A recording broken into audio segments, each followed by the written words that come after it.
L'atelier di lettura espressiva emozionale è ideato e realizzato dall'ODV Le Stelle in Tasca, nell'ambito del progetto Catania Città da Leggere del Comune di Catania e del Centro per il Libro e la Lettura.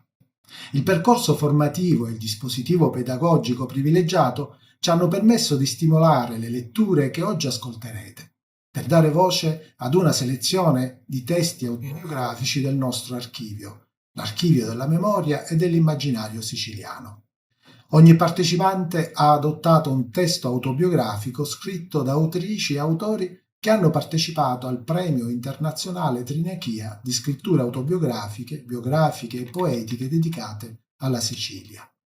In occasione dell'avvio dell'8ª edizione del Premio Trinechia è possibile partecipare al nuovo bando entro fine gennaio 2026. Desideriamo privilegiare la lettura a voce alta di narrazioni autobiografiche, di memorie, emozioni e sentimenti che ci parlano della città di Catania, perché raccontare una città attraverso la voce dei lettori e la scrittura degli autori significa esplorare insieme un ascolto sensibile dell'altro e di se stessi, incamminandoci sulla via affettiva che ci invita ad ascoltare la voce del cuore dell'umanità di una città.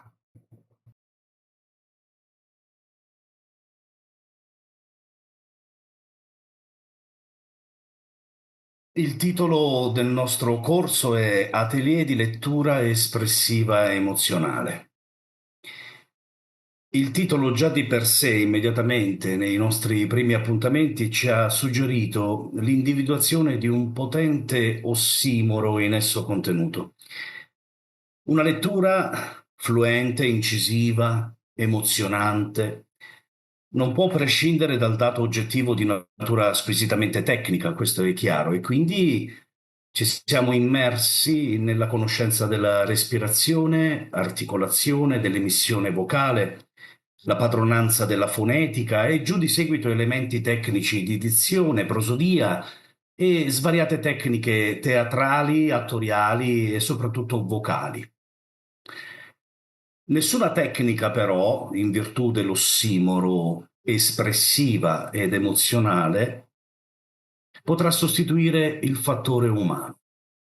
Come a dire che dietro ogni abilità di manipolare la materia prima, in questo caso e nel nostro caso la parola, esiste l'anima dell'artigiano, in questo caso il lettore, che è capace attraverso la modulazione della voce di aprire abissi su quanto è capace egli stesso di mettere in gioco a livello di emozioni e di stati d'animo. L'aggettivo emozionale ci ha piacevolmente indotto ad esplorare se e come possiamo farci tramite tra gli autori che leggeremo e la pazienza di chi vorrà ascoltare i brani letti. Leggere è come navigare, ce lo siamo detti in diverse maniere, e navigare con tutte le regole che sottendono ad una sicura navigazione. Ma leggere è anche essere pronti a gestire la tempesta emotiva, quando essa ci viene incontro dopo aver varcato quelle che abbiamo chiamato le colonne d'Ercole, simbolo per noi, archetipo per noi e confine tra le acque calme di quanto già conosciamo, e quindi è in nostro potere, e l'ignoto, il non ancora esplorato, specialmente quando esso coincide con la necessità di esplorare se stessi e quindi conoscere se stessi. Questo è in sintesi il mestiere dei nostri 10 lettori che oggi si esibiranno. E questo è in sintesi il mestiere di coloro che oggi definiremo porgitori di parole ed emozioni, parole scritte ed emozioni sentite, sulle ali di testi meravigliosi che raccontano l'identità siciliana e la sua profonda essenza. Proveremo, insomma, in punta di piedi, a riconoscere la geografia umana attraverso l'anima dei suoi abitanti. Buon ascolto.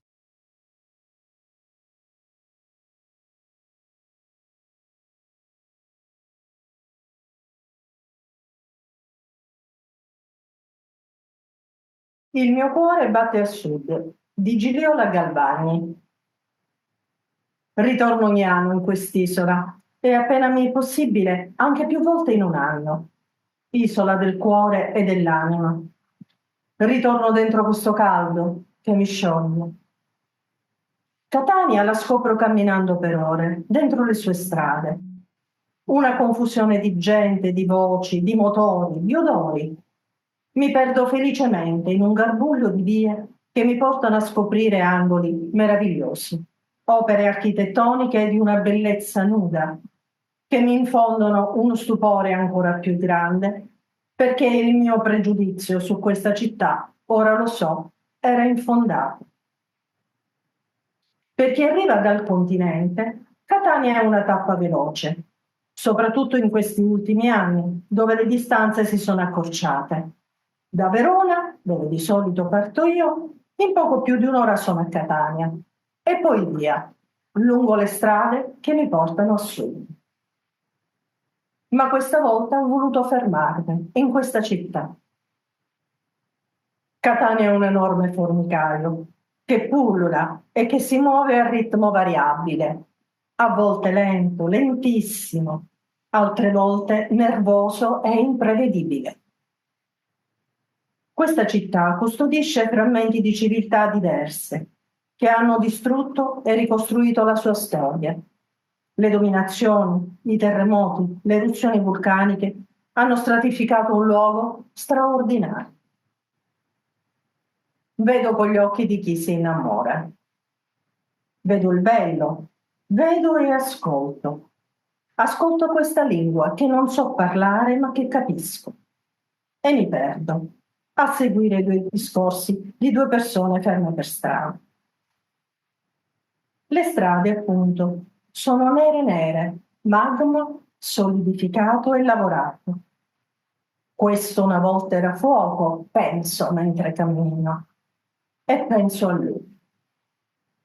Da qualsiasi parte giri lo sguardo, lui è lì, presente. Incombe sulla città con la sua cima a cono. Lui che quando si sveglia borbotta per giorni e quando si arrabbia sputa fuoco e cenere e lapilli e la città si annebbia di grigia cera. L'Etna, il vulcano vivo, energia della terra. Il più grande vulcano d'Europa, che ha raggiunto i 3.350 metri. Altezza destinata ad aumentare, visto che le esplosioni sommitali fanno accumulare materiale lavico che ne modifica continuamente la forma. Le eruzioni avvengono spesso, precedute da esplosioni ed emissione di cenere, che i venti spargono su tutto il territorio circostante. Ma l'Etna è anche una grande montagna, con neve, freddo e vento. D'inverno le piste innevate accolgono sciatori da tutto il mondo, perché sciare qui è un'esperienza davvero straordinaria. Tra neve e mare cieli blu, dove lo sguardo può spaziare. A nord piano provenzale, tra impianti di risalita e piste da sci, in mezzo al verde di una pineta a 2000 metri di altezza si spalanca un panorama eccezionale. L'occhio è incontrata Ormini, arroccata sui fianchi della montagna. Più lontano le isole Eolie, passando per lo stretto di Messina. D'estate il paesaggio cambia. Alzandosi di quota, dove non c'è vegetazione, il suo aspetto è lunare, insolito, quasi irreale. Guardando bene, ecco che il nero della lava si tramuta in tante sfumature. Il rosso scuro, il marrone, il viola, il giallo, da scoprire pazientemente. Catania rimane adagiata ai suoi fianchi, come un cane fedele accucciato ai piedi del padrone. Mi incanta questa mistura di acqua e fuoco, l'acqua del suo mare, ventre fertile da cui sono nati miti e leggende. Cammino leggera, senza una meta, seguendo un filo immaginario, un itinerario sognato, pensando alla sua storia. Ed ecco che trovo le tracce della sua millenaria cultura. Un capitello, la facciata di un palazzo, il barocco di una chiesa, il ferro sapientemente battuto a contenere balconi. Salite e discese che portano dentro il cuore di questa città. Per giorni la percorro senza stancarmi e rivedo le stesse cose, ma ogni giorno con occhi diversi. Questo continuo entrare e uscire dalla storia mi tiene in una forma di eccitazione e lascio libera la mia fantasia. Sto nuotando nello stesso mare che vedevano i gladiatori da lassù, lo stesso azzurro ventre che mi culla tra le onde, lo stesso mare che vedevano i pescatori di Giovanni Verga quando tornavano dalla pesca, e lo stesso mare che le donne pregavano e temevano, aspettando che i loro uomini tornassero a riva salvi e con le barche cariche di pesci. Domani sarò ancora tra le vie di questo luogo dell'acqua. Ultimo giorno, prima di partire. Adesso sono davanti alla facciata neobarocca del Teatro Brividi e immagino come deve essere dentro. Ho visto su internet le fotografie della sala a 4 ordini di palchi oltre il loggia.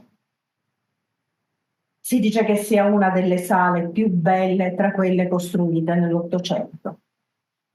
Il soffitto è affrescato dal pittore Ernesto Bellanti, con l'apoteosi del musicista catanese e le allegorie delle sue opere maggiori. Norma, la sonnambula, i puritani e il pirata. Ho ancora mezza giornata da dedicare a questa città. Voglio visitare il monastero dei Benedettini. Singolare esempio di integrazione architettonica tra le epoche. È una giornata limpida di ottobre. Il cielo blu fa da sfondo a questo maestoso complesso. E la storia che sento raccontare dalla guida mi raggiunge solo a tratti, perché questo luogo mi porta a fantasticare. Le sue mura sono raggiunte dalla terribile eruzione dell'Etna nel 1669. Il monastero si salva, ma non la chiesa. 20 anni più tardi Catania trema. Il terribile e devastante terremoto lascia una città distrutta e i suoi abitanti sepolti sotto le macerie. Del monastero cinquecentesco resta poco. Del chiostro rimangono erette solo 14 colonne, le altre cadono e si spezzano. Ma nel 1702 inizia la ricostruzione e il monastero verrà ripopolato, ingrandito e abbellito. La guida racconta con precisione. Io la seguo, l'ascolto, ma poi vado per conto mio. Giro tra gli spazi abitati dai monaci. Guardo dalle ampie finestre il panorama. Immagino com'era qualche secolo fa. I campi coltivati, gli orti, le poche case. In lontananza il mare. E sopra, a sovrastare tutto, l'Etna. Allora come oggi li presento, con tutto il suo carico di fuoco. Mi rassicura vederlo lì, nella sua staticità. Mi rassicura perché la montagna è il mio elemento. Scendo nel cortile antistante l'uscita e c'è un via vai di giovani che entrano ed escono come in una normale università. Rifletto su come questo posto abbia nei secoli cambiato la sua funzione, da luogo di preghiera e di ritiro a caserma militare, a collegio scolastico e infine ad università. È bello pensare che questo luogo così solenne abbia stemperato la sua austerità aprendo alla cultura le sue porte.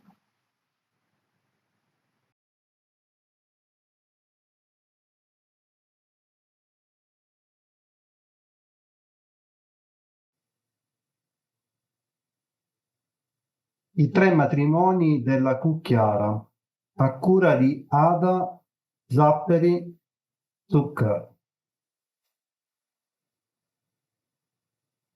Nel libro di Santi Correnti e Santino Spartà, le strade di Catania viene citata la Vanedda Cucchiara, così denominata per via di un'insegna su una bettola, un grosso cucchiaio. Si suppone che tale insegna sia stata posta dal nuovo gerente del locale per ricordare il nome della vecchia proprietaria. Era infatti tradizione della toponomastica cittadina attribuire alle strade il nome di una bottega o di un frontista, col tempo poi sostituito da nomi di personalità pubbliche, come nel caso della Vanedda Cucchiara, che all'inizio del XX secolo venne chiamata ufficialmente via Carlo Forlanini. La Cucchiara era nata una decina di anni prima dell'arrivo di Garibaldi, che per lei rimase sempre Gannibardo in Sicilia. A lungo ricordò come bambina avesse risentito della battaglia che si era svolta tra borbonici e insorti, a pochi passi dalla sua casa. Il padre della Cucchiara, quando ancora l'Italia era un paese d'oltremare, il cosiddetto Puntinenti, separato dalla Sicilia non soltanto dallo Stretto di Messina, ma da secoli di storia, dove si parlava persino un'altra lingua, la lingua del lei e lui. Aveva una putia dalle parti della chiusa del Tindaro, insieme ad alcune terre. 20 anni dopo l'annessione all'Italia, nel 1880, fu inaugurato il nuovo ospedale, intitolato al re Vittorio Emanuele, in sostituzione dell'ospedale di San Marco, caduto in disuso. E la bettola della giovane figlia dell'oste ebbe un periodo di particolare fioritura, trovandosi proprio di fronte al nuovo ospedale. Ma come non bastasse, le terre fino ad allora adibite alla coltivazione di frutta e verdura furono dichiarate aree fabbricabili. Da qui l'origine della Vanedda Cucchiara, l'attuale via Carlo Forlanini, dal nome, o meglio soprannome, della proprietaria delle tante case che man mano venivano costruite. Negli anni 60 del XIX secolo, quando del nuovo ospedale non se ne parlava nemmeno e la putia era piuttosto modesta, e così rimase sempre, la giovane Ciccia aveva conosciuto un giovanotto, meno di 20 anni, capelli neri, ricci, di mestiere imprecisato, che bazzicava dalle sue parti non si capiva bene se per via di certe occhiate di fuoco, che sapeva saettare l'indirizzo della figlia dell'oste, o per qualche giro di carte che gli procuravano delle vincite sicure. Questo giovanotto, fra una partita e l'altra, quanto mai spavaldo e attaccabriga, si vantava di saper ballare su qualsiasi superficie, purché ci fosse un po' di musica. Quella era indispensabile.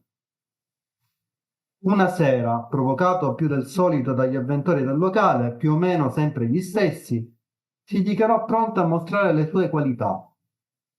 In un attimo furono spostati tavoli e sedie e subito si fece cerchio intorno a lui. A farlo partire bastò il suono di un semplice maranzano che qualcuno tirò fuori dalla tasca. Ormai conosciuto per le sue stravaganze, una sera propose di ballare sopra 30 bicchieri rovesciati su un tavolo. Sembrava una scommessa col destino e sapeva di giocarsi il tutto per tutto. Dopo un inizio un po' incerto prese a volteggiare, a saltellare come una gazzella fra la superficie del tavolo e i bicchieri, in un crescendo furioso, senza scostarne neanche uno, mentre tutti, in un silenzio di tomba, tenevano il fiato sospeso. Solo il suono del maranzano si sentiva e le suole delle sue scarpe, che come possedute dal diavolo scandivano un ritmo suggerito da chissà quale forza superiore. Alla fine scoppiò un applauso, come non si era mai sentito prima, un trionfo che travolse pubblico e ballerino fino a tarda notte. Nessuno riusciva a credere a quanto aveva visto poco prima, e ognuno era convinto di aver sognato, magari ingannato dal vino o da chissà quale stregoneria. Ora giocava sempre meno a carte, dato che i suoi introiti gli venivano dalle scommesse che quasi ogni sera impegnavano gli avventori a quell'ora piuttosto avvinazzati, in ogni caso pronti a spendere anche gli ultimi spiccioli per un po' di divertimento fuori programma. E la scommessa era sempre la stessa. Sarebbe riuscito a tenere insieme i 30 bicchieri sul tavolo senza spostarli di un solo centimetro? Bastava infatti un passo falso per perdere quel gruzzolo di monete che cresceva man mano, che il ballerino saltellava come uno spiritato fra tavole e bicchieri. Ma non solo i soldi gli premevano. Quelle sue esibizioni erano rivolte soprattutto ad una sola persona, a quell'unica femmineggia che si trovava nel locale, Ciccia.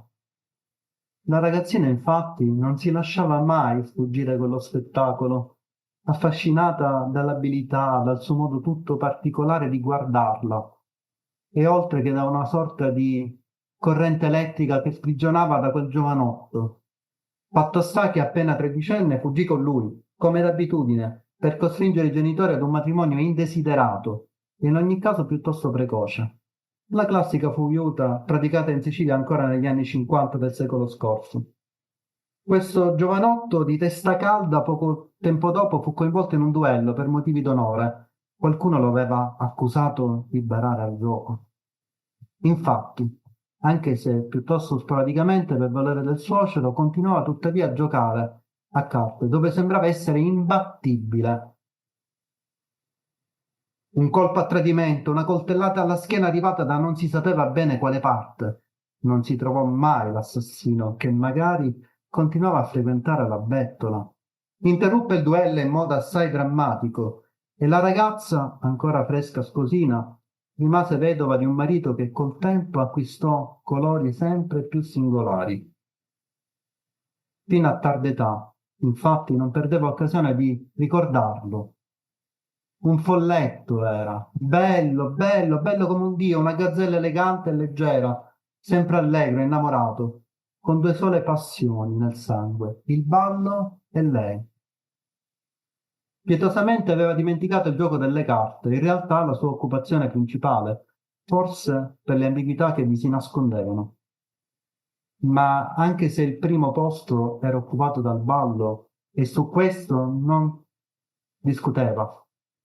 La seconda passione, cioè lei stessa, doveva essere stata tale da riempirle l'anima per i restanti anni di vita, che furono tanti.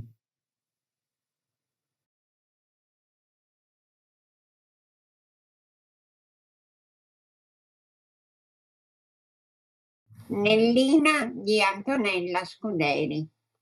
La tua stellina.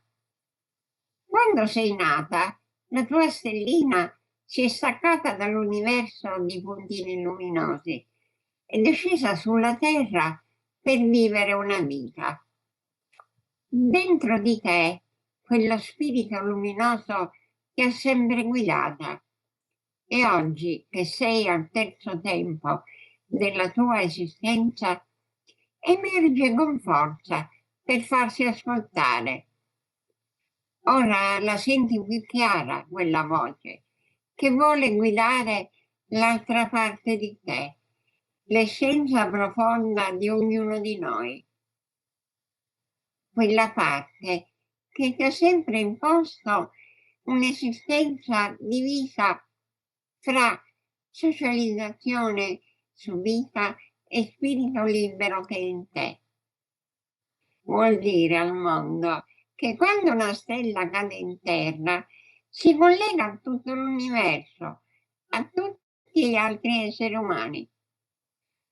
Ora che stai cominciando a esaurire il tuo tempo, devi lasciare una scia della piccola cometa che sei, che possa essere l'insegnamento ad altri, per completare il ciclo della vita, per poi tornare nell'immenso universo.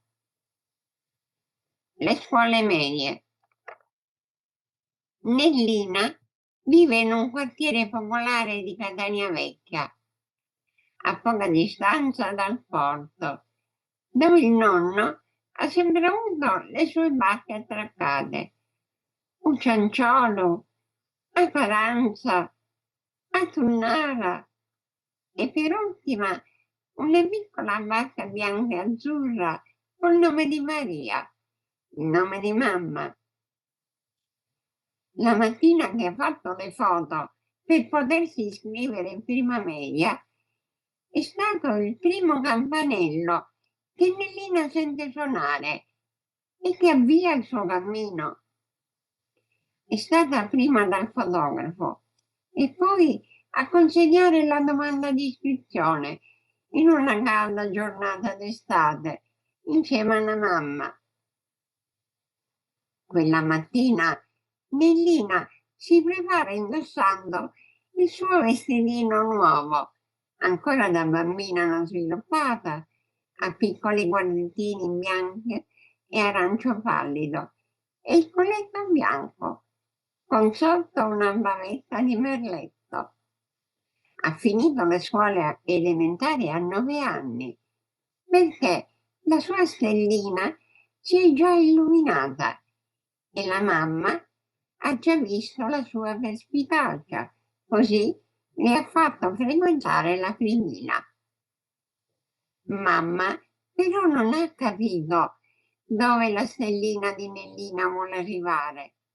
Lei, donna della fine degli anni 30, con modeste prospettive di autorealizzazione, crede che tutto si esaurirà col percorso di scuola primaria, per poi finire come figlia maggiore, donna di casa, per ricoprire infine il ruolo di moglie e di madre, esaurendo così il suo passaggio nel mondo.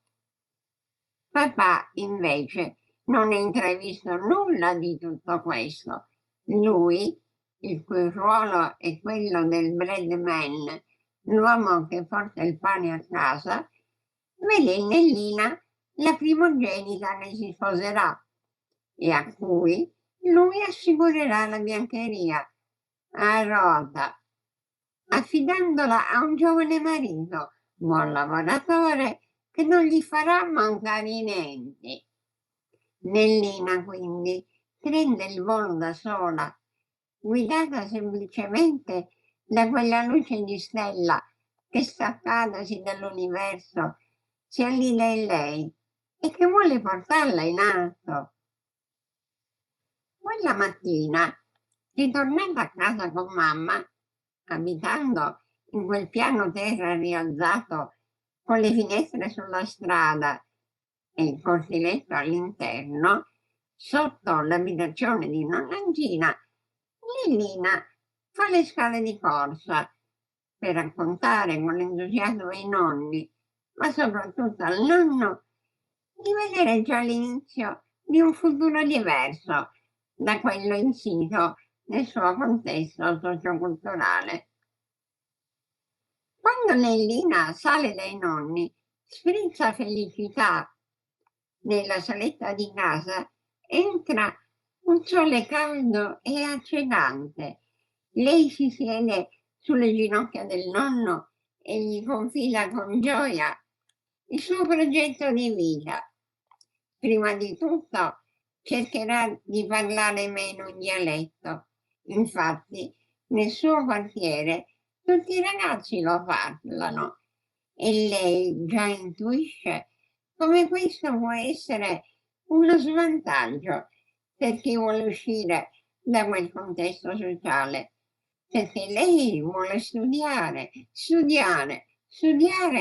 per poter conoscere il mondo, istruirsi e diventare una donna autonoma. Forse l'aria contamina come le malattie contagiose, perché Nellina non lo sa, ma il mondo è in fermento. Sta per scoppiare la rivoluzione, sta per scoppiare il 68. Il primo giorno di scuola media, la felicità di Nellina è alle stelle. Gli si ritrova in classe Rosa. Anzi, a dirla tutta, Rosa è seduta lì con lei, nello stesso banco. Una delle 3 compagne, tanto ammirata alle elementari, una delle più brave, la figlia del poliziotto. Rosa seduta lì con lei. Come nella fiaba di Pollicino, Rosa è il primo sassolino trovato sul suo percorso, a indicarle la strada. Qualcuno l'ha lasciato lì per lei e in quel momento inizia a comporsi la mappa di un sentiero guidato. Basterà decifrarne il codice, basterà raccogliere quei sassolini. Ma è pur sempre tutto in salita. Nellina studia da sola, aiutando nel contempo la mamma a spiegare le faccende, la brava donna bambina di casa. Però, insieme a Rosa, diventa la studentessa più brava della classe. Nonostante il suo svantaggio culturale, tutto le viene semplice, studiando senza l'aiuto di nessuno, né di mamma né di papà. La terza media è l'anno più importante del triennio. Anche se mamma è convinta che la terza media è un traguardo sufficiente per una femmina, e poi si sposa e ha dei figli. Non serve studiare o lavorare, una donna non ne ha bisogno. Avrà un marito e questo è tutto.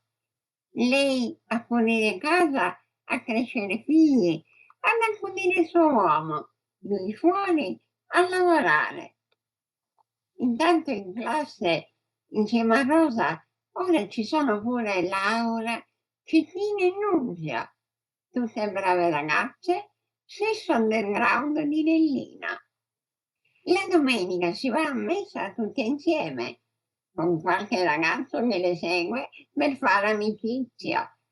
Si va in giro così fino ai Villevaragli, con i ragazzi ad approcciare le ragazze, attaccando un bottone per strada.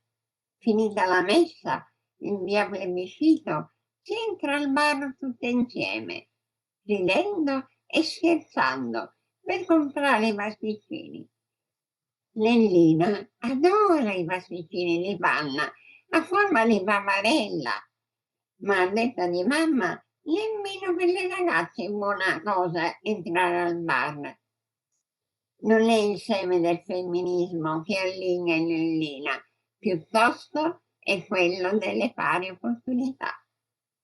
Il seme del femminismo è sparso nell'aria, il seme delle pari opportunità è racchiuso nel suo spirito libero. Anche quando non capisce e si ribella per ottenere una spiegazione razionale, come quando la mamma le dice che alcune cose non le può fare perché è femmina o perché non ha un fratello maggiore ad accompagnarla. Che razza di discorsi! Nellina si arrabbia. Se prima di lei non è nato un maschio, ora che fa? Rinuncia a tutto? No, anche a costo di farla soffrire, ma Nellina sa che con mamma su questo piano la simbiosi non funzionerà. Nellina lotterà per essere una persona e non una femmina, per continuare gli studi e poi per lavorare.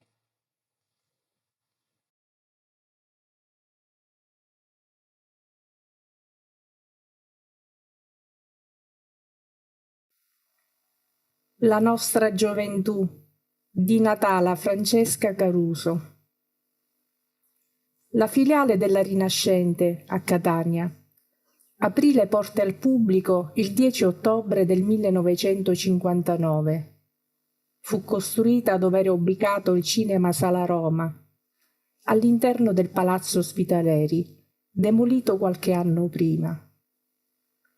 Vi racconterò la storia di alcune giovanissime ragazze, me compresa, che si conobbero lavorando nel grande magazzino della Rinascente. Una storia che può sembrare quasi scontata, ma che mi piace far rivivere con i sentimenti vissuti e condivisi. Crescendo siamo riusciti a conciliare tutto quello che la vita ci offriva, nel bene e nel male, e aggiungo, mi piace scrivere anche della nostra amicizia, che siamo riusciti a coltivare negli anni. Avevamo iniziato in fretta. Alcune di noi non erano ancora maggiorenni, ma il desiderio di indipendenza e il bisogno materiale ci aveva portato a iniziare questo cammino. Infatti, scrivendo di quegli anni, ho riflettuto sul percorso di vita di noi giovani ragazze, poi donne, mogli e madri. In effetti abbiamo iniziato una fase di emancipazione femminile già esistente in Europa, ma da noi al sud era una strada da iniziare a intraprendere. Ricordo le nostre manifestazioni di sciopero che iniziarono a dicembre del 1968, ma la protesta più significativa è avvenuta negli anni 70 per il rinnovo contrattuale, con cortei e striscioni lungo la via Etnea, quando il negozio rimase chiuso per parecchi giorni. Eravamo orgogliose di poter dimostrare che noi donne riuscivamo, pur non senza sacrifici, a conciliare il lavoro, la casa e tutto il resto. Per noi pioniere è stato più faticoso, perché oggi che la donna lavori è normalità e il marito, il compagno, la coadiuva secondo le proprie possibilità, ma in quegli anni era tutto sulle nostre spalle. Vuoi perché il marito non poteva conciliare i suoi orari con i nostri, vuoi perché era normale che la donna fosse relegata al ruolo di moglie e madre solamente. Vengo da una famiglia modesta, che dopo tante traversie e sacrifici negli anni 60 aveva raggiunto un discreto benessere. Quando inizio a lavorare nel grande magazzino La Rinascente ho solo 17 anni. Era per me un mondo nuovo, avevo tanto entusiasmo e allegria. Quando entravo negli spogliatoi per cambiarmi, cantavo sempre. I miei inizi, visto che fui assunta il 4 dicembre del 64, furono presso il reparto giocattoli. Allora era fortissimo, occupava quasi un intero piano. Dopo poco tempo venni trasferita al reparto pellicceria. Vendevo colli di pelliccia, cominciai a capirne il valore e la qualità. Successivamente mi fu chiesto se mi poteva interessare un trasferimento nell'area contabilità. Accettai e lì ho incontrato quelle che sarebbero state le mie grandi amiche e compagne di lavoro. Mandavo le mie 2 bambine presso un istituto scolastico privato. Il pulmino veniva a prenderle puntualissimo, alle 7:10. Tornavano a casa alle 16:30 e subito a giocare, perché dove abito c'è spazio e nel mio complesso c'erano diversi bambini. La mia vita era programmata a orari. Alle 19:30 rientro in casa, doccia veloce, cena e alle 20:30 dopo carosello a nanna, perché la sveglia suonava alle 6:15. All'età di 8 anni una e l'altra, poco più di 6, ho dato loro la chiave di casa. Rientravano a scuola e mi aspettavano. Anche loro sono cresciute in fretta. Tante fatiche, tanta stanchezza, ma non mi pesavano, perché ero felice di dire che lavoravo e conciliavo il ruolo di donna madre con orgoglio. Quante storie si sono intersecate in quella realtà lavorativa. Crescendo prendevamo consapevolezza che la vita non è per tutti uguale. Per alcuni il percorso è irto di difficoltà e per altri è più agevole. Ma questa è la vita. A Catania venivano a lavorare direttori e capi area provenienti dal nord. Arrivavano prevenuti e si davano tante arie, ma quando andavano via avevano sempre le lacrime agli occhi, perché si erano trovati benissimo con la nostra ospitalità, disponibilità e accoglienza, tipica di noi siciliani. Andare via per alcuni era molto triste.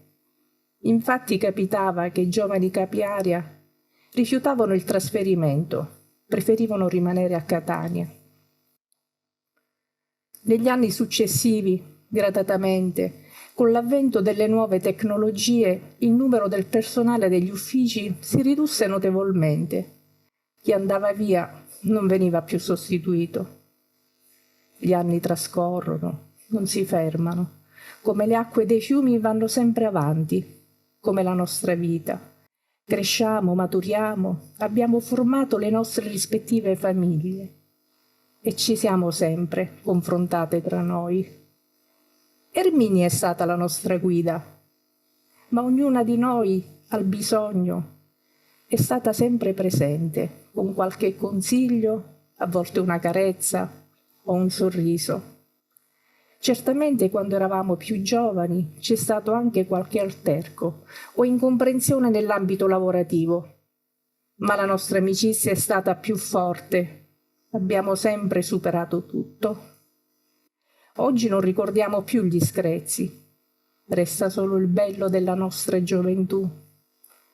Uscite dall'attività lavorativa, non abbiamo interrotto la nostra amicizia. Ci consideriamo non semplici amiche, che hanno condiviso gli anni più belli insieme, ma quasi sorelle, perché ognuna di noi, quando ha un problema, un dispiacere, sa che può parlarne, perché il nostro è un gruppo chiuso. Le nostre parole, i nostri sfoghi restano nel nostro cerchio magico senza alcun giudizio e se dobbiamo dire qualcosa lo facciamo guardandoci negli occhi. Scrivere di quegli anni mi ha fatto rivivere sensazioni in cui spesso, coinvolta nello scorrere delle giornate e del tempo che fugge veloce, non mi ero soffermata a pensare. Emozioni che, come quando il Tirreno si tuffa nello Ionio, il turbinio delle correnti che si sviluppano fa fiorare, in particolari spiagge della costa messinese, pesci che vivono sui profondi fondali.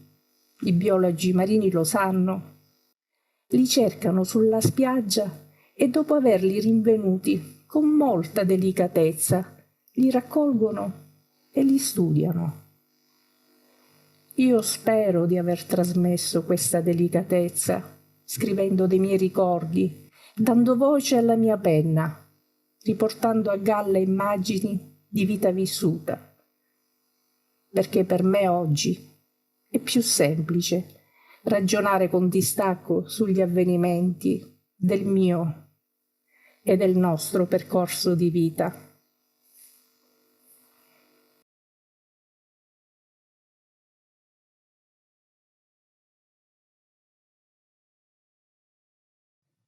Ferragosto in viaggio da San Cristoforo alla Playa di Carmelo Guidotto. Sono le 7 e oggi è Ferragosto. Siamo tutti a letto tranne mamma e papà. Mamma si arrabatta per finire di cucinare e papà, man mano, sistema tutto per affrontare il lungo viaggio e la lunga giornata. Mamma indossa una semplice vestita, leggerissima e smanicata. Suda a più non posso dietro ai fornelli, il classico PB gas a 3 fuochi. Anche se è in penombra, spicca il suo ciuffo bianco tra il ciuffo che la contraddistingue sin dalla nascita e che si porterà dietro fino alla fine dei suoi giorni, tingendosi sempre i capelli ma lasciando il suo bel ciuffo bianco. Papà, piccoletto, secco come un'acciuga, più che secco, asciutto, non so se per sua natura o per via del suo lavoro di panettiere. Forse stare davanti sempre alla bocca del forno lo mantiene asciutto? La casa è una sinfonia di odori, odori buoni e odori cattivi.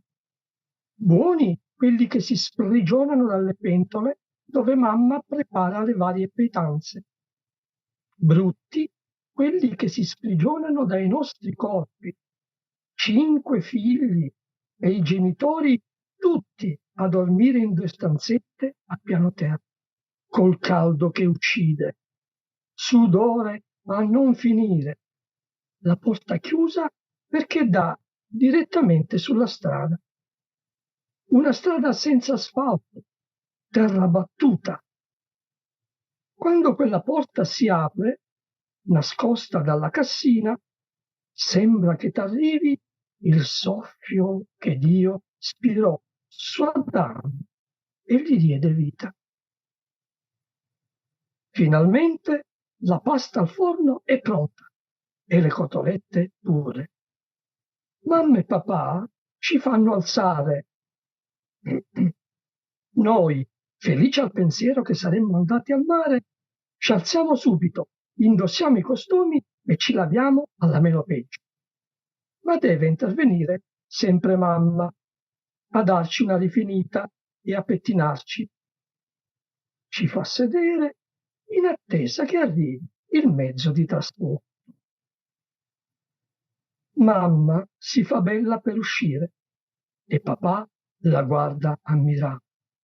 Si vede e si sente che si vogliono bene. Indossa un vestito leggero, non prima di essersi lavata e pettinata. Lei non indossa il costume, non l'ha mai fatto. Ha vergogna di stare in costume in pubblico. Papà, sopra la canottiera bianca candida, si mette la camicia, si pettina i pochi capelli rimasti e dispone davanti l'uscio le varie pietanze confezionate in attesa del carramatto. La parmigiana sprigiona profumi che parlano. Per non sbagliare, un po' di mortadella per quando i ragazzi hanno l'angolino. 2 belle angurie, accompagnate da alcune bottiglie di seltz ai vari gusti e, dulcis in fundo, un bottiglione di vino per i grandi. Finalmente arriva il carramatto dalla traversa, guidato dal palermitano, un monumento all'obesità. Tutti pronti, felici della festa, si va al mare. I più grandi aiutano i più piccoli a salire sopra. Il cocchiere non si sposta di 1 millimetro, non potrebbe. Tutte le pietanze, dentro quei grandi piatti di ceramica avvolti in tovaglie a quadri, mappine ben legate, vengono messe al centro, come altrettanto la vasca di zinco, che non si capisce a che cosa servirà. Salgono pure gli adulti e con un arrì gridato dal cocchiere, accompagnato da uno schiocco di frusta, zotta, il cavallo comincia a tirare il carramatto. Le 4 ruote cominciano a schiacciare le pietre sulle strade. Tutti felici, bambini e adulti, si va a fare Ferragosto al mare. Il carretto, o carramatto che dir si voglia, attraversa via Sturiale, passa per il cortile della banca ed entra in strada 80 Palmi, via Concordia. I bambini battono tutti le mani dalla felicità. Un'ombra cala sui visi. Come mai gira a destra verso il Camposanto e non verso il tondicello della playa? L'arcano viene svelato subito. Ci si ferma nel chiosco tra via Scaldara e via Testulla e comprano il ghiaccio. La mattinata è fresca, ma vedere il blocco balata di ghiaccio ci fa venire brividi di freddo alla schiena. Il blocco viene infilato in un imbutto e con rumore assordante scende giù a cubetti. Il capofamiglia, mio padre, porge un sacco di juta dove viene messo il ghiaccio, che a sua volta viene messo nella vasca di zinco e su cui, di sopra, vengono adagiati bottiglie, bottiglioni e angurie, per poi coprire il tutto con un altro sacco di juta precedentemente bagnato. Il cavallo fa un'inversione a U e a passi lenti va verso il pondicello della playa. Arrivati sopra il cavalcavia, dove sotto si ammirano tutti i treni fermi e quelli che transitano, il cavallo gira per via Adamo. Il rumore degli zoccoli del cavallo si sposa col rumore delle ruote che saltellano sulla pietra lavica. Via Adamo è una delle poche strade che ancora è come decenni fa. Le pietre, basole, messe a schiena di pesce, così che le ruote dei carri, carretti e casamatti non entrano in nessun modo tra le pietre.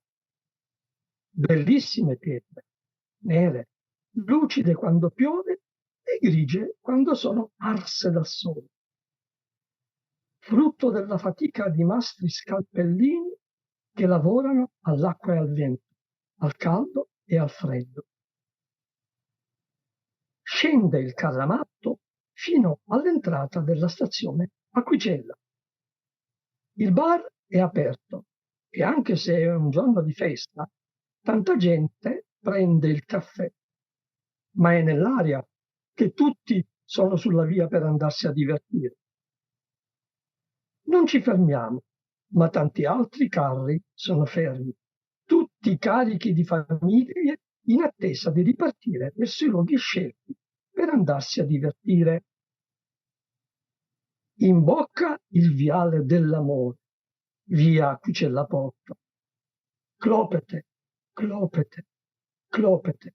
Il rumore degli zoccoli accompagna lo scorrere della strada intervallato da piccoli alberi. Passiamo per la cava, un piccolo campo di calcio scavato nella pietra lavica che confina con la fine di via Belfiore.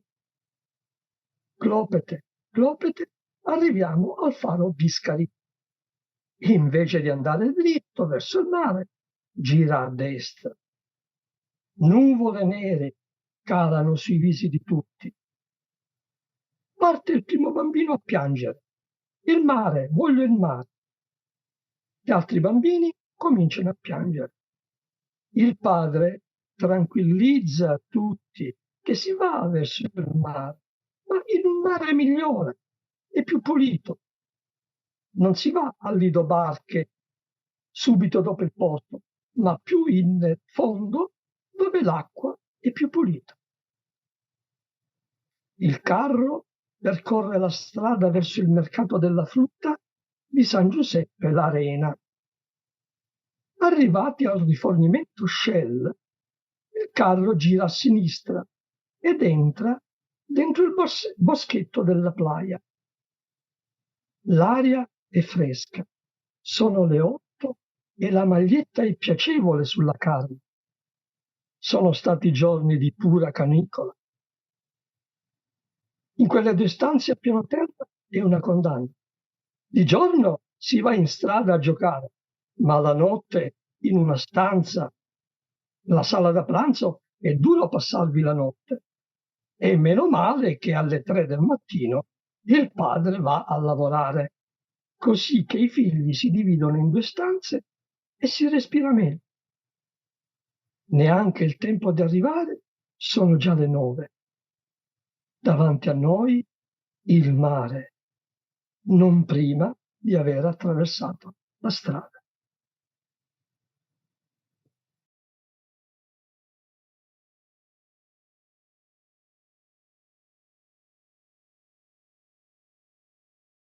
Bolle di memoria di Ada Pizzo Caponnetto. Sono nata nel giugno del 1933 in una bella casa sul mare, a metà fra Cicastello e Acitrezza, tra il castello saraceno e i Faraglioni.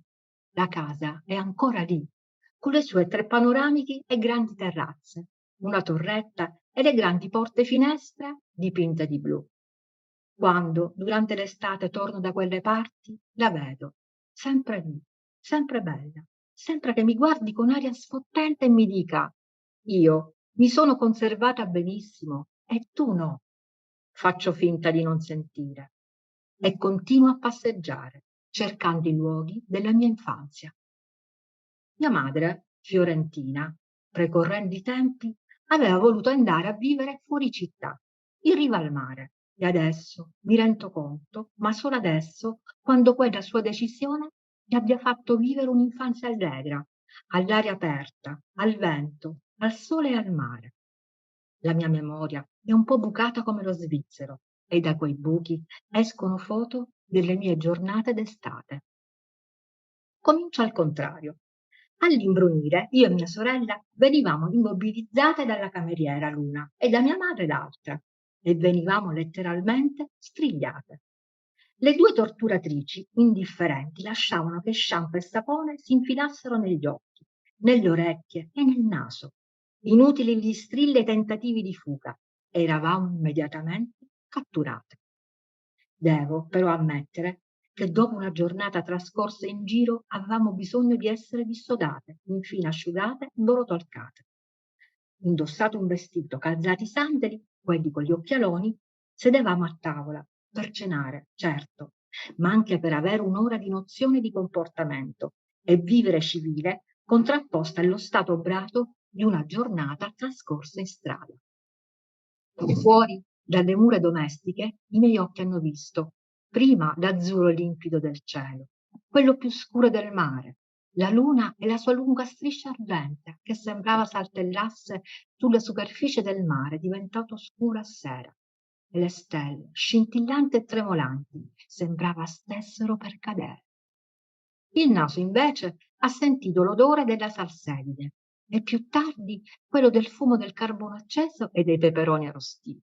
E le orecchie, sempre il mare, con il suono quasi argentino delle piccole onde o il fragore indomito selvaggio potente del mare in tempesta, che assaliva la scogliera fino a lambire la stradella sterrante antistante casa. Mia madre raccontava che una volta era entrata dentro casa.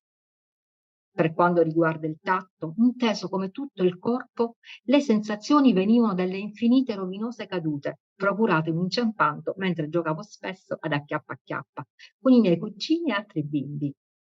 Il viottolo, palcoscenico dei giochi, era pieno di radici seminascoste, rovi, sassi, cocci di vetro e similari. Cadendo quindi mi procuravo graffi e ferite varie. Ginocchia, gambe, polsi, gomiti e una volta anche il naso erano sempre tragicamente inguardabili. Tornata la prima volta a casa, piangente e lacrimante e quindi letteralmente inondata di alcol dalle due naziste, presi la irrevocabile decisione di farmela alla larga da quelle, a qualsiasi costo. Da quel momento è cambiato tutto, tranne le cadute naturalmente. Niente pianti, disinfezione motu proprio. Mettevo la saliva in una mano sporchissima e strofinavo violentemente sulla ferita un paio di volte al massimo, perché, accortemi di avere le mani impestricciate di sangue a terra e lo stesso i gomiti e le ginocchia, optavo per la disinfezione il mare. Bagno e strofinamento con alghe ed erbe varie, alle quali, chissà perché, attribuivo potere di guarigione. Il Mauro calloso lo mangiavo. Mi è andata bene. La sera, dopo cena, in terrazza mio padre accendeva la radio e ascoltava musica lirica. A riva le barche con le lampare illuminavano qua e là e gettavano tra gli anfratti la pietra celeste, che era, o forse è ancora una sostanza irritante, e quanti poveri polipi venivano fuori, irritatissimi, era fatto. Poco più a largo i pescatori con la rete o col coppo catturavano sarde e mascolini che l'indomani arrivavano sulla nostra tavola e se per caso mio padre non aveva acceso la radio gli dicevano: «Cavaleri, a sera non ci misi musica, era bella, addomassi sempre». E poi iniziava un altro giorno, sempre giochi, tamburelli, cerchetti, percorsi segnati a terra con un bastoncino. La gara di velocità sugli scogli era però da più entusiasmante. Pensare che negli anni 2000, sì, avete capito bene, 2000, ho incrociato al Corso Italia un bambino di circa 5 anni su una bicicletta fornita di rotine laterali, imbabuccato in una tiepida giornata di sole e sudato come Cassius Clay dopo la conquista di uno dei suoi titoli mondiali. Procedeva alla pericolosissima velocità di circa 10 metri l'ora e l'apprensiva madre lo aveva fornito della protezione di ginocchiere, gomitiere e, per completare l'opera, di un casco. Senza commento. Quando non avevo compagnia, mi aggiravo attorno a mia sorella, che serenamente, seduta a terra nel solito terrazzo, sfogliava libri di figure, pasticciava con i colori, strappava carte e non dava alcun fastidio. Io, invece, devo confessare, provavo irrefrenabile la voglia di infastidirla. Dovevo pur far qualcosa. Le tiravo i capelli, le strappavo il libro, la colpivo in vari modi, finché, persa furiosamente la calma, la piccola si alzava e si attaccava ai miei capelli, e io altrettanto decisamente, e mi chiedo ancora come mai lo scalpo dell'una non sia rimasto nelle mani dell'altra, e viceversa. Un pandemonio. Accorreva prima la cameriera che impotente gridava: Signora, signora, le bambine stanno bisticciando. Un eufemismo. Mia madre a sua volta chiedeva: c'è molto sangue? Poi si decideva. Veniva ed esercitava una giustizia rapida e sommaria. Niente interrogatorio, nessuna ricerca del colpevole.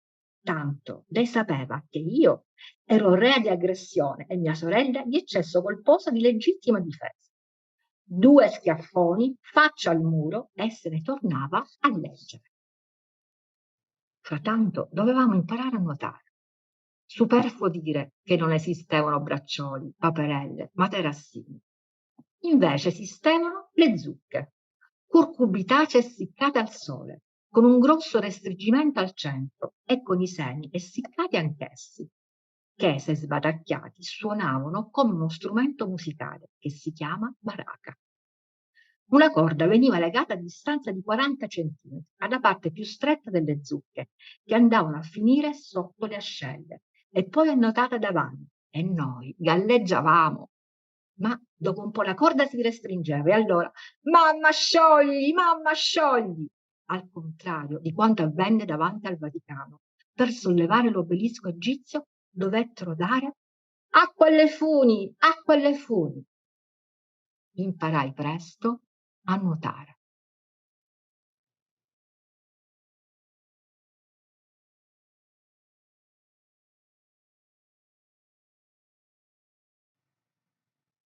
Notturno a Nicolosi di Corrado Tringari. Non ricordo molto della mia infanzia. Forse non ho ancora raggiunto quell'età indefinita in cui pare si ritrovino anche i ricordi più antichi. Perciò qualche volta mi sforzo di ricordare, anche se affiorano solo poche immagini un po' slegate, come nei flashback di qualche film a tinte forti.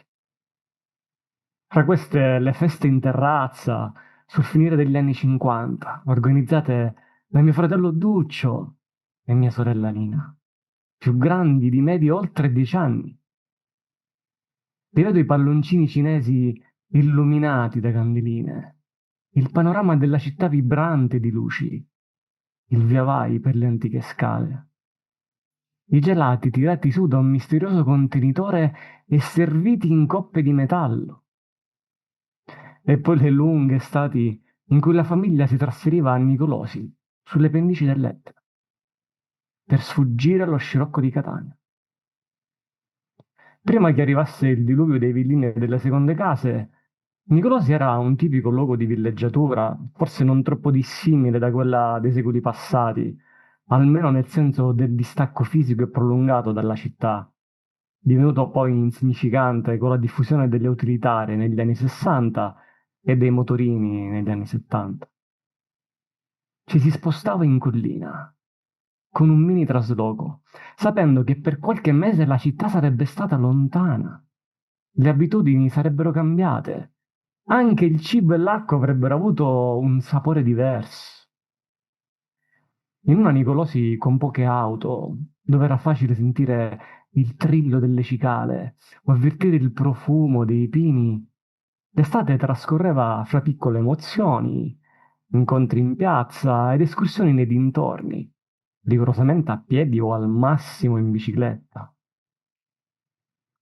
La Nicolosi di allora mi appare oggi come immersa nella sfogatura dei sogni. Intravedo il Monte Calvario, in effetti poco più che una collinetta, ma nei miei ricordi un posto d'avventura, dove una passeggiata su un sentiero ombreggiato diventava quasi una scalata a una cima un po' inquietante, con una grande croce, all'ombra di pini che a me parevano altissimi, le cui fronde si perdevano nell'azzurro. Raccoglievamo le pigne per terra per poi rosolarle alla fiamma, costringendole ad aprirsi per svelare il tesoro dei semi nascosti. Per me, ancora bambino, Nicolosia era il posto diverso e lontano, l'odore della campagna, il cigolio del secchio, l'acqua fresca della cisterna, il pollaio e i pulcini, una scoperta ogni giorno. Ed era anche l'avventura della fantasia, sognata, inventata dalla mia fervida immaginazione che mi avrebbe fatto diventare un patito della fantascienza e dei fumetti. Per Duccellina, già grandi, Nicolosi era probabilmente un assaggio di dolce vita, dopo le ansie della guerra e prima dei problemi dell'età matura.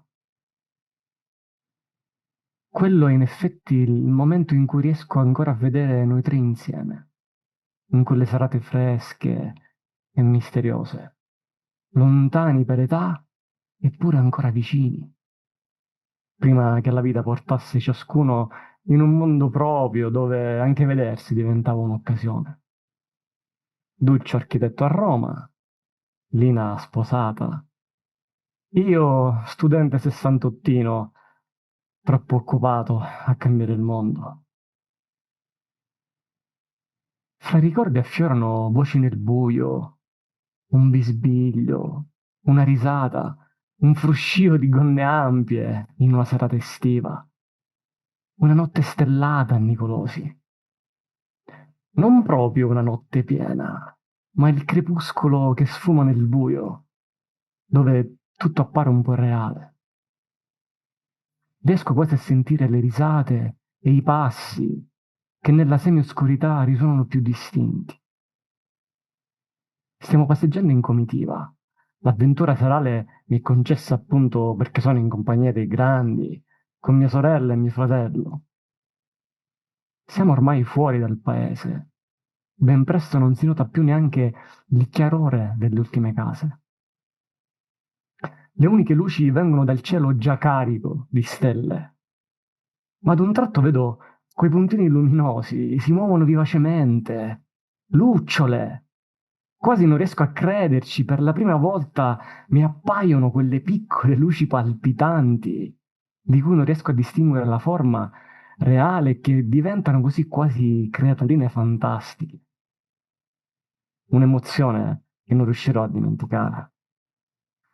Non ho mai più rivisto tante lucciole come in quella serata estiva, dove per tutti c'era un motivo per un batticuore. La meta della passeggiata all'imbrunire era quella che chiamavamo Villa dei Misteri. Non so se il nome gliel'avesse affibbiato il mio papà, che amava arricchire ogni racconto ed era, come si usa dire oggi, un grande affabulatore. In realtà era anche nota come Villa Cina, per qualche richiamo orientale voluto dal proprietario. Certamente per me Villa dei Misteri era il nome più appropriato. Si trattava di una costruzione di stile indefinibile, adornata da cupole con l'aspetto di un castello, circondata da un muro che a me pareva altissimo. Si trovava in una posizione isolata, lontana dalle case di Nicolosi, e per questo ci appariva immersa nel buio. Non si scorgevano luci, tranne una piccola finestra illuminata, in alto. Tutto suggeriva le più strane illazioni su chi abitasse questa casa. Un conte pazzo, un ricco misantropo. Io mi sentivo come dentro alle pagine di Ciuffettino, un vecchio libro illustrato, nelle cui immagini ricordo ancora bene i neri alberi con rami contorti che assumevano sembianze umane. Il luogo era abbastanza attraente da giustificare una passeggiata al crepuscolo, ma abbastanza terrorizzante da indurre qualche brivido e magari la ricerca di un caldo abbraccio rassicurante da parte delle ragazze. La sosta dinanzi alla Villa dei Misteri era per i ragazzi più grandi un momento da assaporare, magari stringendo una mano o cercando nella penombra un sorriso. Uno sfiorarsi furtivo di labbra che lasciava sperare in un'altra serata, in altre emozioni. Ma inevitabilmente qualcosa a un certo punto interrompeva l'incantesimo. L'avventura volgeva alla fine. È probabile che i genitori fossero già in ansiosa attesa a un orario che oggi farebbe sorridere.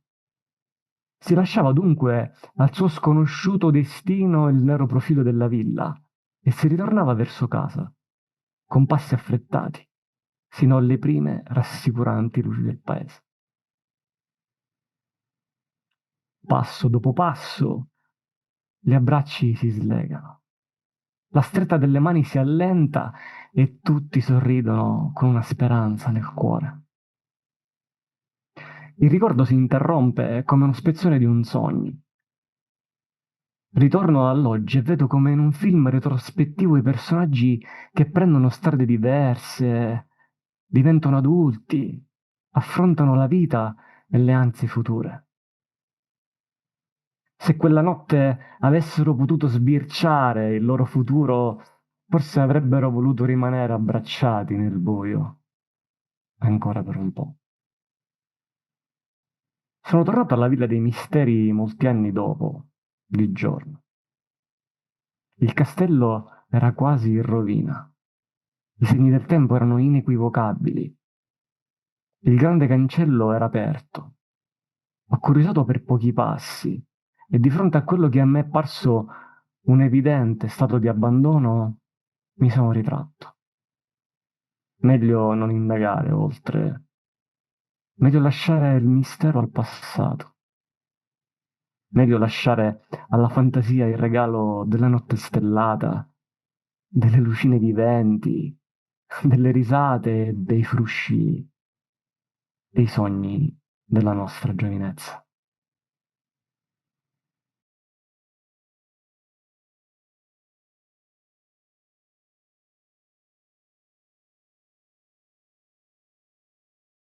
Azzurro di Maria Cristina Gabriele. Sono nata a Catania, una città piena di contraddizioni, ma anche meravigliosamente bella, caratterizzata da paesaggi unici, dove la mente ha la volontà di aprirsi, perché è stimolata da incantevoli quadri naturali. Quello che mi sta capitando in questo momento, seduta su una roccia di pietra lavica regalata dal vulcano Etna, che sembra aver preso la forma di una panca, e con davanti uno spettacolare mare azzurro, interrotto dai riflessi gialli del sole. Sembra proprio assomigliare a una cartolina souvenir. Seduta su questa roccia, il pensiero si perde.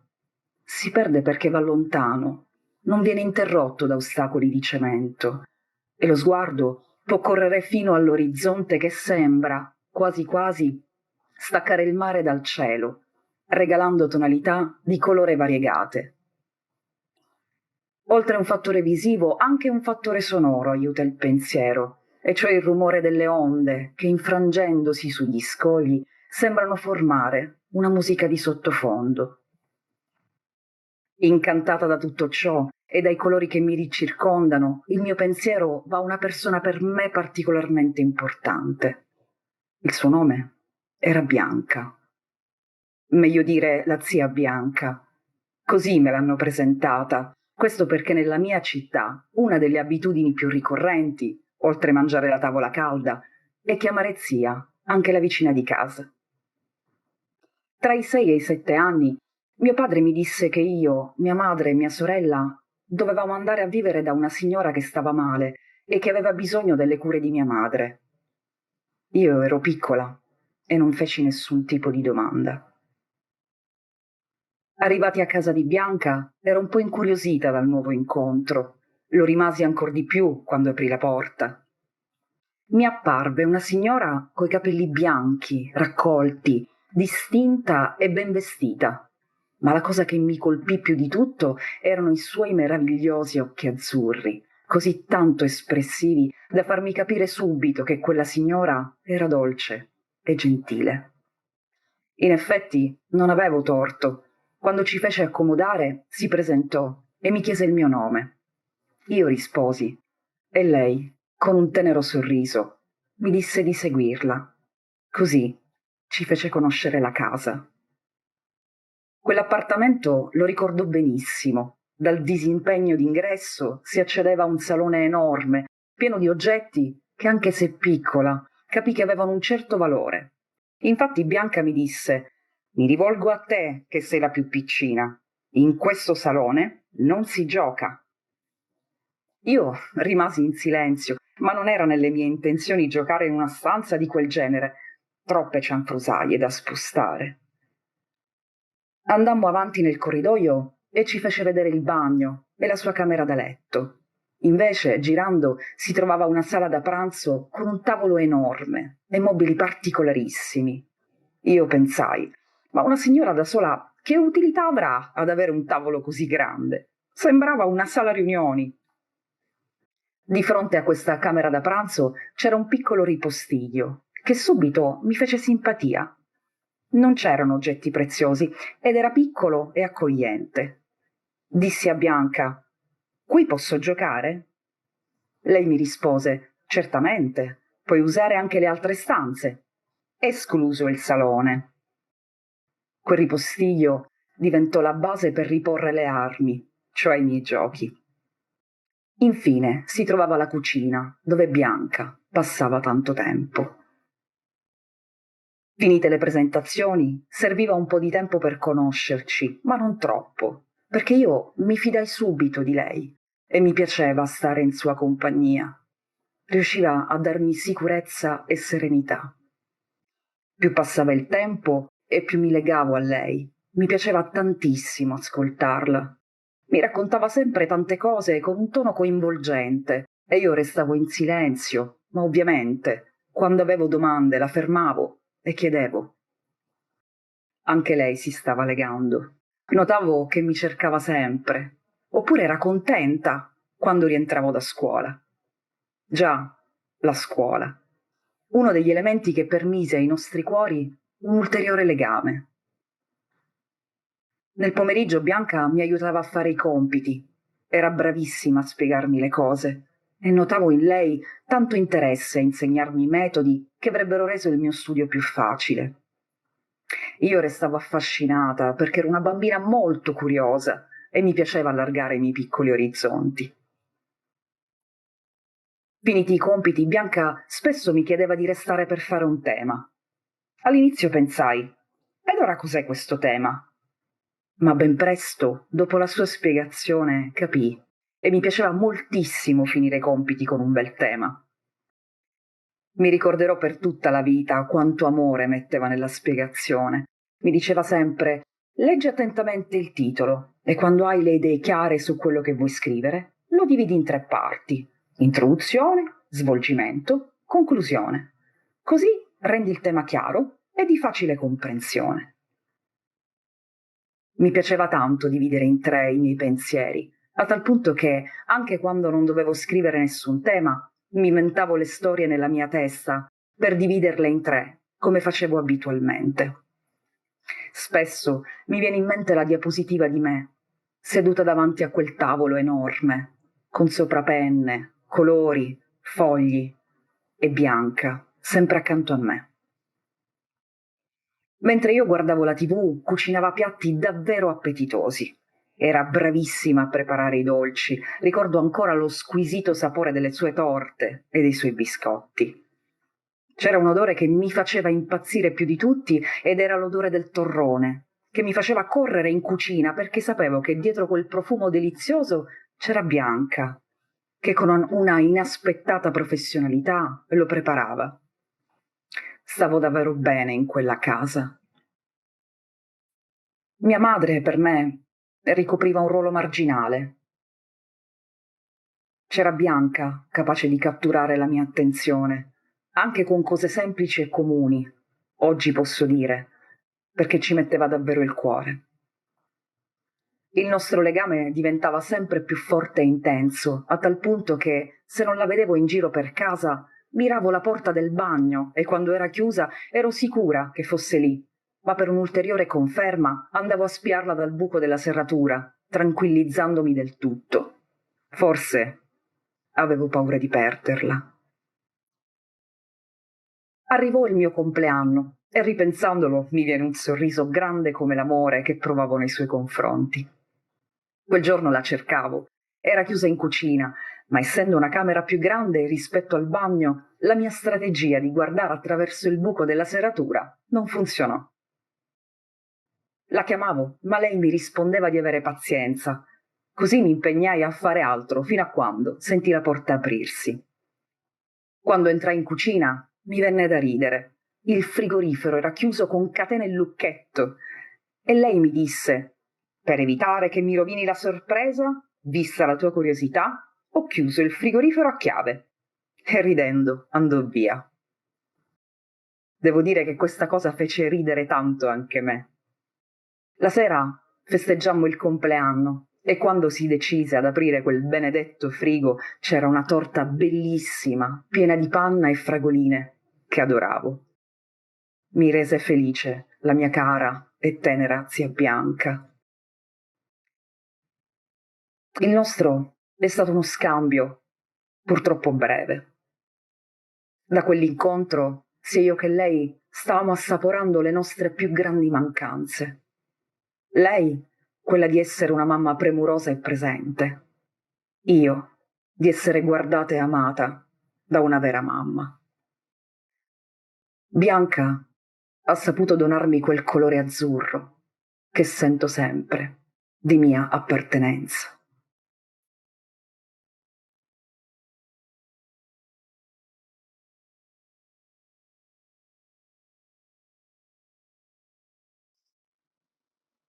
Indimenticabili pomeriggi estivi dai nonni di Giuseppa Finocchiaro.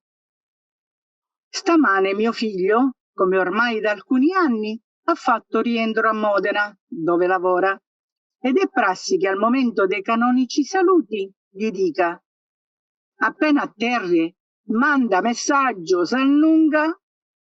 «Lo so, mamma», continua lui, «una frasca non da rogno», che tradotto in italiano suona più o meno così: «Se non mi assecondi, non avrai nulla da me». Sì, perché dovete sapere che ogni qualvolta i miei figli si allontanano dalla propria dimora, io pronuncio la frase che mia nonna Peppina, nome modernizzato in giusi da mia madre, ci propinava col suo colorito dialetto tutte le volte che io e mia sorella ci concedavamo dalle piacevolissime visite pomeridiane che le dedicavamo, per ritornare a piedi nel quartiere cosiddetto Alto dove abitavamo. La mia famiglia viveva infatti nella zona più signorile del paese, il lungomare di Aci Trezza. Mio padre era l'unico tra i fratelli che aveva gli scoli auti, aveva conseguito la maturità classica e frequentato l'università. Quindi, da buoni impiegati, lui e mia madre si erano passati lo sfizio di acquistare casa sullo splendido lungomare con tanto di vista panoramica.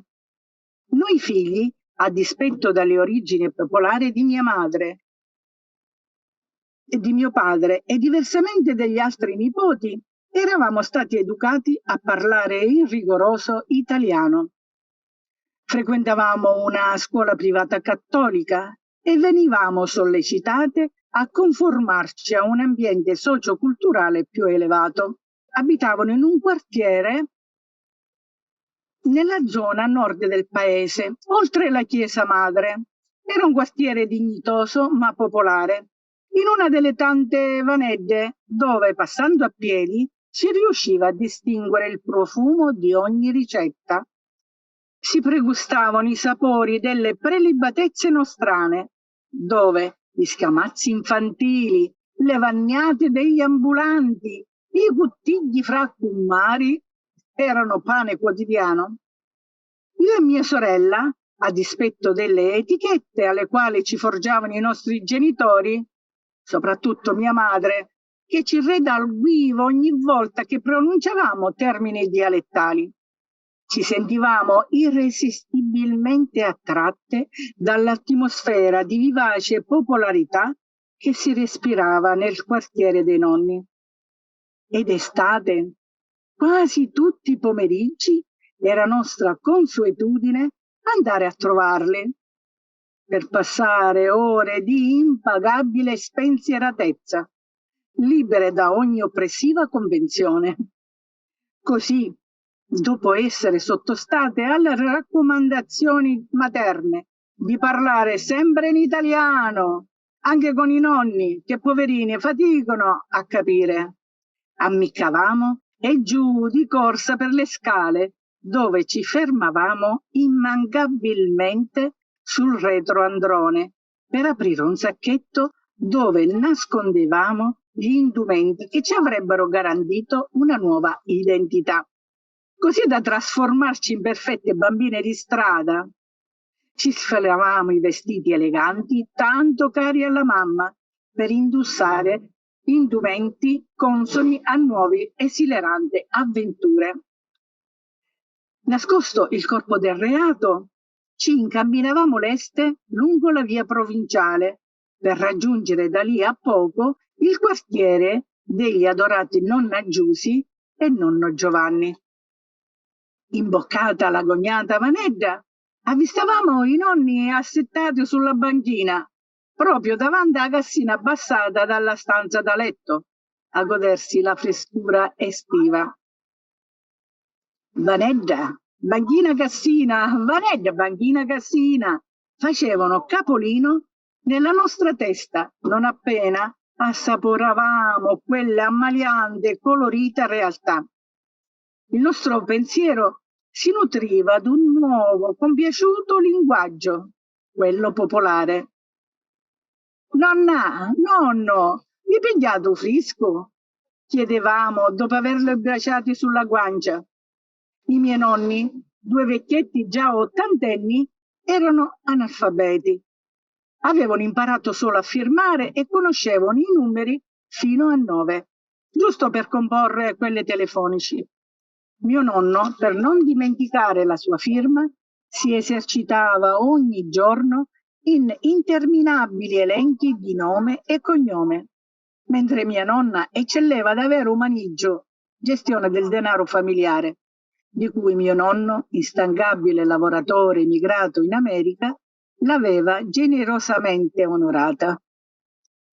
Nonna Peppina, modernizzata in Giusi, era una donnina piccolina, dai luminosi occhi azzurri, dai modi sbrigativi e dal carattere indurito da anni di faticoso lavoro di bracciante. Cominciato precocemente quando la spensieratezza avrebbe dovuto essere valore imprescindibile, pertanto aveva deciso di meritarsi un po' di casalingo riposo, prediligendo la seggia quale fedele compagna di relax. Fiera e battagliera, il suo mantra era «Sogno vecchia, ma cocuzza ancora mi cammina». Nonna Giusi ogni tanto cucinava per noi i suoi cavalli di battaglia. Cacoccioli ripieni, frittelle di nannato, ambanata, che avvolgeva dentro una mappina perfettamente annodata, che mio padre recapitava diligentemente, diffondendo in tutti i piani delle scale un delizioso, caratteristico profumino. Per noi figli, quelle erano occasioni di incontenibile gioia, dato che mia madre purtroppo aveva una idiosincrasia per i formelli. Mio nonno invece era di carattere mite, sempre taciturno. Le sue mani nodose portavano i segni del duro lavoro di emigrante. Una volta era riuscita a uccidere un topo che si era insinuato nei pantaloni colpendolo con un energico pugno. Era paziente e disponibile e formavamo coppia fissa e sincronizzata. Quando seduta sulle sue ginocchia ci muovevamo al ritmo di Oca oca marinaro piglion bisci d'un quintale e lo porti alla marina. Oca oca Caterina. E giù risate a crepapelle. Alle mie insistenze di reiterare quell'allettante passatempo, lui cedeva e filastrocche e dondolio si ripetevano per innumerevoli volte. Finito quel rituale, io mi abbandonavo sul suo petto nudo per il caldo, per assaporare momenti di estatica tenerezza, nutrendomi di quella dolcezza che mio padre non era stato in grado di darmi e che neanche il nonno, a causa della lontananza, aveva dato a lui. Quello diventava un modo per pareggiare i conti di un destino beffardo. Mio nonno era emigrato negli Stati Uniti negli anni '20, quando mio padre era appena nato, per trovare lavoro. Lo aveva trovato come scaricatore presso il porto di Brooklyn, dagli emigranti soprannominato Broccolino. Era rimasto lì per 20 anni, senza la sua famiglia numerosa e senza mai tornare in patria, mantenendo tutti dignitosamente. Durante il soggiorno americano, abitando in uno dei quartieri etnici, era riuscita ad imparare solo pochissime parole. Il suo tormentone era shut up, che significa stai zitto, diventando occasione di sfrenata ilarità tutte le volte che lo pronunciava. Quando è rientrato in Italia, mio padre era giovane, aveva 20 anni e vedeva il suo per la prima volta, e che essendo l'unico maschio in famiglia, per tutta la vita ha rimpianto l'assenza di una figura di riferimento, quando era necessaria. Tutti i componenti familiari avevano pagato a caro prezzo il benessere che il mio nonno garantiva. I miei nonni, infatti, abitavano in una casa a 2 piani, spaziosa e comoda, con un bel cortile fiorito e fornita di tutti gli elettrodomestici. Era stata costruita mattone su mattone con i risparmi del nonno. Gli elettrodomestici rappresentavano per i miei nonni l'anello di congiunzione tra tradizione e modernità.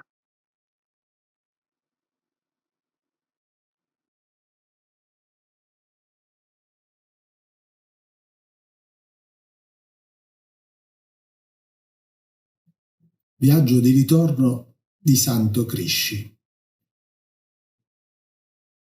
Quando iniziai a scrivere questo mio diario di viaggio, non ero affatto cosciente se stavo scrivendo un racconto, un'autobiografia o una guida su come sopravvivere a Catania per 3 giorni. Non mi accorgevo affatto di come i miei ricordi affiorassero e, mettendosi in fila, diventassero una storia. Sono partito da Catania una mattina di circa 30 anni fa. Quella era la prima volta che andavo in aeroporto con un taxi. Non mi era mai successo prima, avendo sempre in tale occasione usato la mia auto oppure venivo accompagnato. Partendo da casa mia per arrivare alla meta si attraversa buona parte della città.